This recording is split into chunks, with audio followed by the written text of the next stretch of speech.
And in this book, we're going to focus on the life of David, because we're starting a new series called The Heart of Man. And the tagline for this series is The Heart of Man, How God's Heart Changes Mine.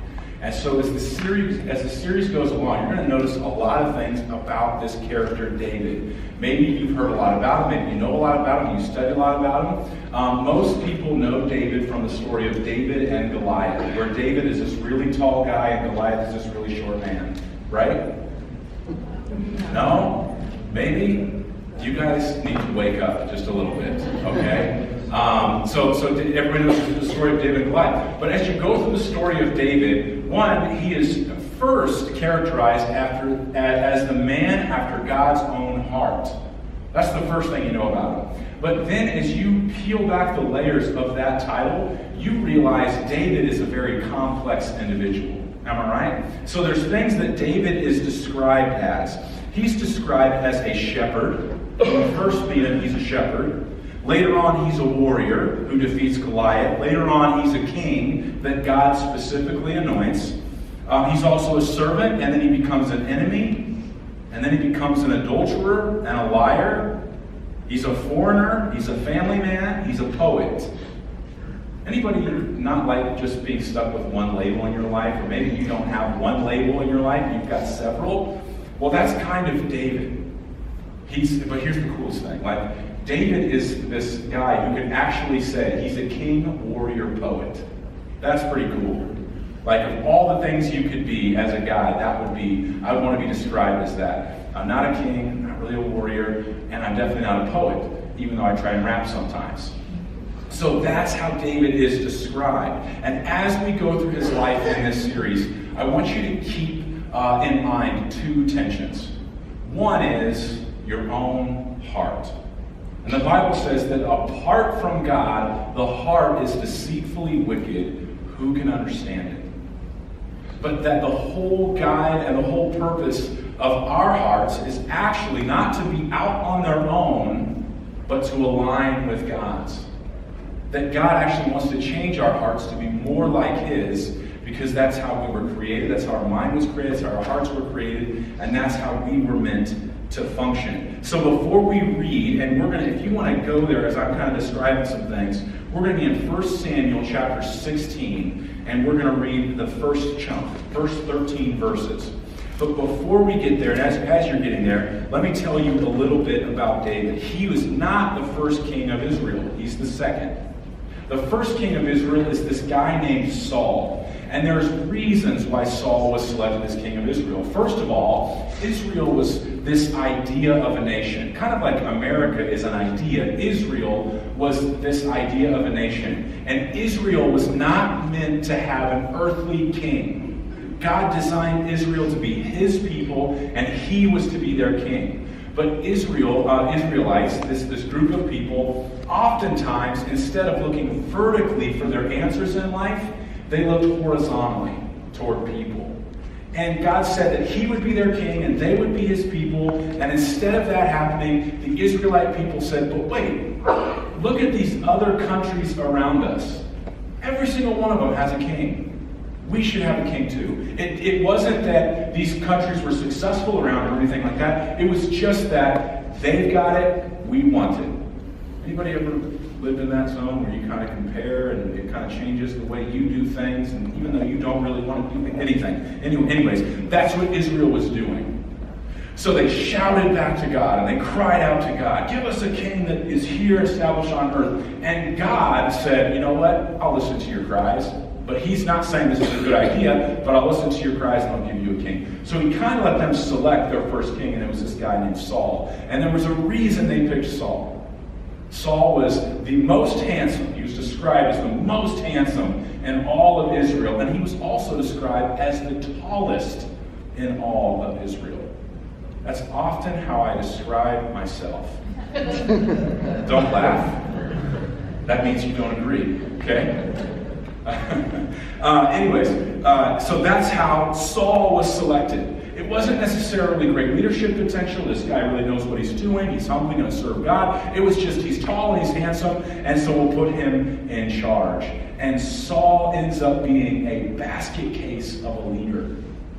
Insecure, unmotivated, unsure of what he should do and where he should go and how he should interact as the king of Israel. And so while this is happening, while Saul is losing his mind, God anoints another king.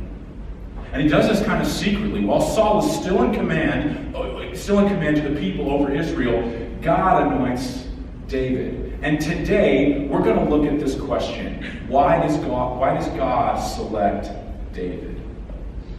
Why does God select David? And all of this is important, and it connects to Jesus in this way. That Jesus would come about 1,000 years later in the line of David. Right? This is so important because Jesus, the one that we worship, the one who is fully God and fully man, comes in the line of David. So David is Jesus' great, add as many greats as you need to, grandfather. That's why this is so critically important. He's going to come and he's going to be a greater David. Just like Jesus is a greater Moses.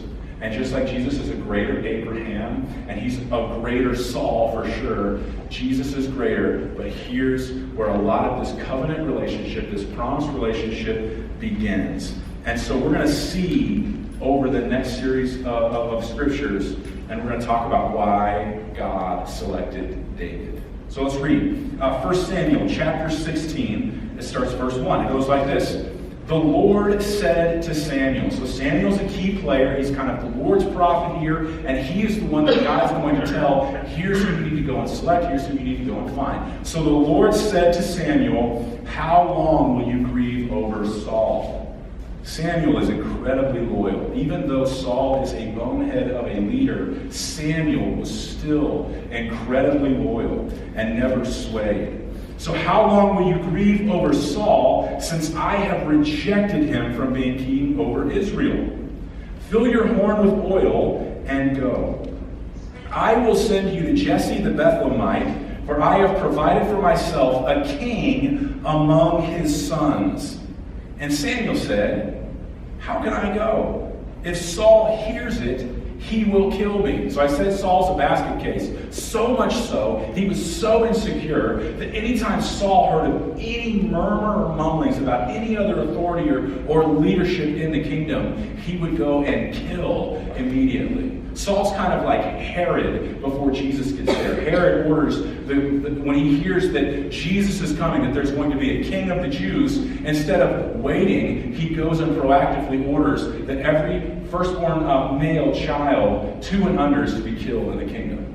Saul would do the same erratic things, all based out of his insecurity. And so the Lord goes on, or Samuel goes on. He says, if Saul hears it, he will kill me. And the Lord said, take a heifer with you and say, I have come to sacrifice to the Lord. And invite Jesse to the sacrifice, and I will show you what you shall do. And you shall anoint for me him whom I declare to you. Samuel did what the Lord commanded and came to Bethlehem. The elders of the city came to meet him trembling and said, do you come peaceably? Because again, he's with Saul, and Saul is known to kill a few people. Do you come peaceably? And he said, peaceably I have come to sacrifice to the Lord. Consecrate yourselves and come with me to the sacrifice. Consecrate is another way of just saying clean yourselves. And there was a way to clean yourself before God. So consecrate yourselves and come with me to the sacrifice. And he consecrated Jesse and his sons and invited them to the sacrifice. When they came, he looked on Eliab and thought, surely the Lord's anointed is before him. Eliab is his first son of Jesse. And so he figures, this has got to be the one. This is who the Lord has instructed me to anoint as king over Israel. But the Lord said to Samuel, do not look on his appearance or on the height of his stature. Remember, that's how they selected Saul. Do not look at his appearance or on the height of his stature, because I have rejected him.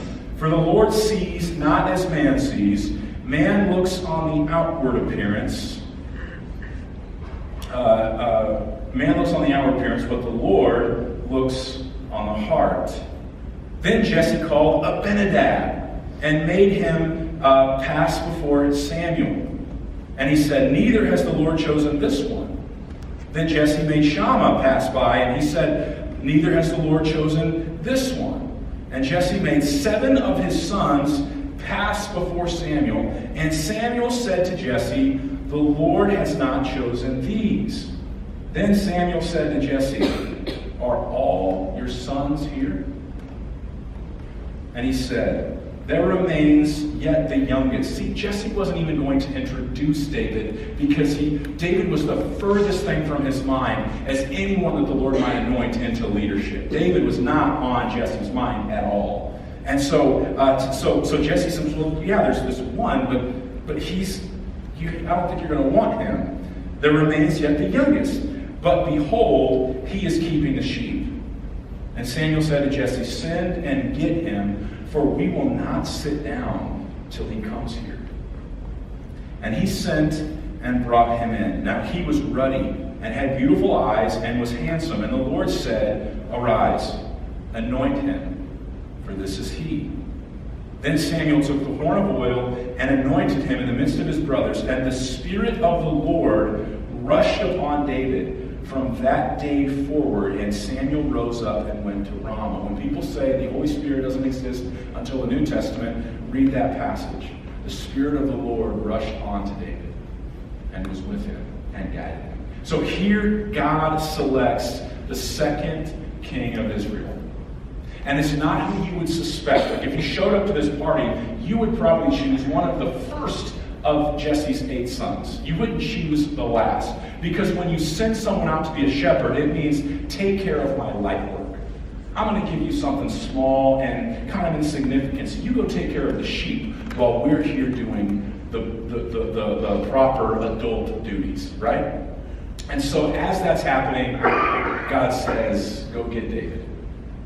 David spent all of his days alone. David spent all of his days taking care of sheep, making sure nothing would harm them, making sure that they were all together, and bringing them up where they needed to be.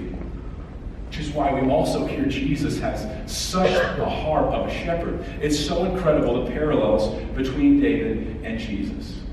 Especially as you see how they're brought up. But there's some things that were going on, right? So we know that God was supposed to be the king of Israel, but they looked at the other nations and wanted an earthly God, or an earthly king like them. So he gave them that. Samuel was scared to go because Saul was so erratic. He was terrified to be killed. Samuel goes down the line of Jesse's more qualified sons, and God says no to each. God anoints David the second king of Israel, and he gives him that line that the Spirit of the Lord rushed upon David from that day forward. Actually says that God sent this evil spirit onto Saul, and that he put his spirit onto David, anointing him the king over Israel. And Jesus even talks about the attributes that David had. We know about that from the Beatitudes in the New Testament, where it says, blessed are the poor in spirit, for theirs is the kingdom of heaven. And blessed are the meek, for they shall inherit the earth. We even understand some of the things about the nature of God when he says that man looks at the outward appearance, but God looks at the heart. That what we see, we always, here's the thing, can I tell you something about us humans? And I'm not trying to step on your toes, but it probably will. Did you know that as much as you try and fight it, you always judge a book by its cover? Did you know that? You can fight it as much as you want. As soon as I hear someone say, hey man, don't judge a book by its cover, I'm like, I won't. You try not to. Because there's something in us that thinks the value of people is based on how they look. How strong they are, how handsome they are, how clean they are, how together they look. We always judge books by its cover because our nature is man. But God always judges the book by its heart. He looks inwardly and he sees what's inside the heart. And he sees what's there. And he always, always, always values in his kingdom what is in the heart, not just what's on the outside, outward appearance. Man looks on the outward appearance, but the Lord looks on the heart. Here's something I want you to take away. What God recognizes and values first, we typically recognize and value last. That's why we have to constantly remind ourselves to not judge a book by its cover. And I don't mean that, I love you, I don't mean that by like, hey, you're judgmental, so, deal with it. I just mean to say, always be aware that as humans, we typically judge books by their covers. So again, the title of this sermon series, right? The title of it is, The Heart of Man, It Always Judges the Book by its Cover.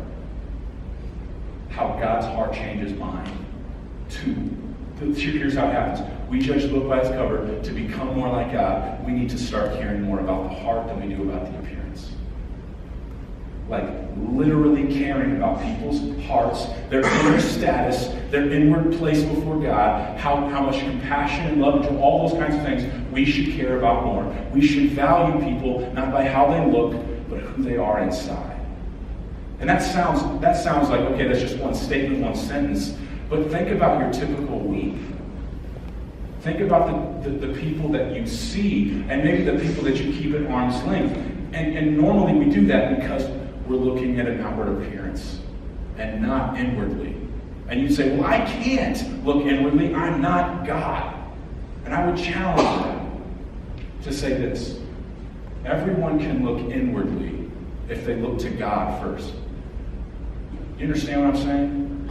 If you try to look inwardly, even in your own heart, on your own, it usually fails.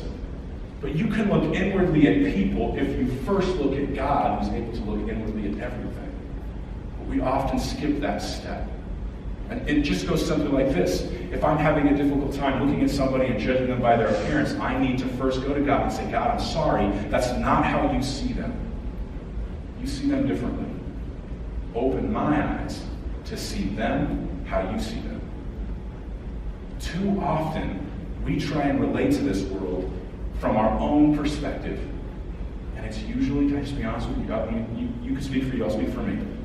I'm usually wrong about people because I have preconceived ideas and notions about who they are because I typically judge books by its cover. And so when I sit down with someone and I get to hear them express their life and testimony, it always blows me away because I'm like, I didn't know you at all. I love that. So first, let's just understand this. What God recognizes and values first, we typically recognize and value last. And so remember, the heart of man is, we judge books by their cover. The heart of God is, and to change and be like him, is to go to him and look at the way people really are as he sees them, not as we do. Because aren't you so glad God sees your heart as well? Aren't you so glad he sees inside of you and knows your intentions and motivations? Like, I'm glad and happy for that because I'm not great all that much. So I'm so glad he can see inside of that and he works his kingdom in a different way. So there's other things that are going on with the nation of Israel. First is, Israel had many threats from the outside. They were a small nation. I mean, Israel was pretty insignificant on the world map. It wasn't a world leader on the world stage. And so there was a lot of influences coming in. They were trying to establish themselves. They were new. It was just a hard thing. And they were doing and building their country in a different way than many of the other countries were. So they had hard influences from the outside by those called the Philistines, right? That's who Goliath was a part of. And the Philistines were always trying to come and conquer them. But not only influences externally, but they also had spiritual decay. Instead of being God's people, they had started to want to be a people like every other nation. And so spiritual decay was taking place in their nation at a rapid pace. Spiritual decay happens at the national level. You could probably see it in ours as well. Max Lucado says like this: Israel was threatened from the outside by the Philistines and from the inside by spiritual decay. Pressures from the outside and decay from the inside required a leader who was tuned in to God. So we go back to that question: why was God selecting David at that moment in time? Why did God go specifically to Jesse's family and say no to the first 7 and say yes to the 8th, who was the shepherd out in the fields watching the sheep? Why go to that person? Why select him? We see that come in specific ways. But first, what about spiritual decay? We know what's true of Israel. We know that was happening in their hearts and their lives. Here are some signs of spiritual decay that might happen in our lives. Because spiritual decay is happening at the national level. What about it happening in our own hearts and lives? Here's some signs that you might have some spiritual decay in your own heart, in your own life. The first one is that you've got a hardened heart. That your heart has become hard. It might be hard towards people, or hard towards your life, hard towards your circumstance. But you might say things like this: I've lost feeling for everything. I've lost feeling for everything. I've become numb. Numbness is usually a product of spiritual decay in life and a hardened heart. The second one is that there is a lack of compassion. You might say things like, I don't like or care for other people. I would enjoy life more if I didn't have to be around people. Like, life would be good if there was no people around me to mess everything up. That is a loss of compassion, and it means that there is spiritual decay in your heart and your life. The other sign is selfishness and pride. It basically just says, I'm the most important person in the world. I matter most. Make me happy. Do things for me. It's all about me. Selfishness and pride. The next one is apathy and indifference. And I'll be honest with you, whenever I experience spiritual decay in my life, this is the first one that pops up. I experience apathy and indifference. Just this attitude, I don't care. I don't care about you. I don't care about this. I don't care about anything. I'm just going to throw it all in and just not care. That's when I know spiritual decay is happening in my life. And the last one, and I think it all kind of turns into this, is anger. Where you just start saying things like, I hate this. Or I hate them. Those are signs of spiritual decay, and they're signs and warning signs that should lead us back to God. Because pressures from the outside and decay inside don't just happen to Israel, they happen to us. And so, knowing and understanding that can happen to us, we should then look at the quality that God most desired in David to lead the nation of Israel. What was he looking for? What did he find in David? And how can he build this wall? How can I build this wall in my own life? To answer that question, let me set up for you what David did for year after year after year. Instead of being with the family or doing whatever responsibilities he had at home, David was out in the fields. We hear his heart in Psalm 23, right? Where David talks about lying in green pastures and God being his shepherd. So we know that David was out watching over these sheep. We know that David had to keep the wolves and the bears and the lions off of the sheep, and so he had to protect and be a warrior in that way. But he spent so much of his time alone that David developed this dependency on God. An outright dependency on God, where everything he did was dependent on God doing it for him. Was dependent on God being with him and leading him and guiding him and strengthening him. And if God didn't show up, David wasn't going to be able to protect the sheep. So day after day after day, God providing food, God providing protection, God providing guidance, even God elevating them and anointing them to king, David had to rely on God. So the question is, what is God looking for? And the answer is complete and total dependence on him. There's a reason Saul didn't work out.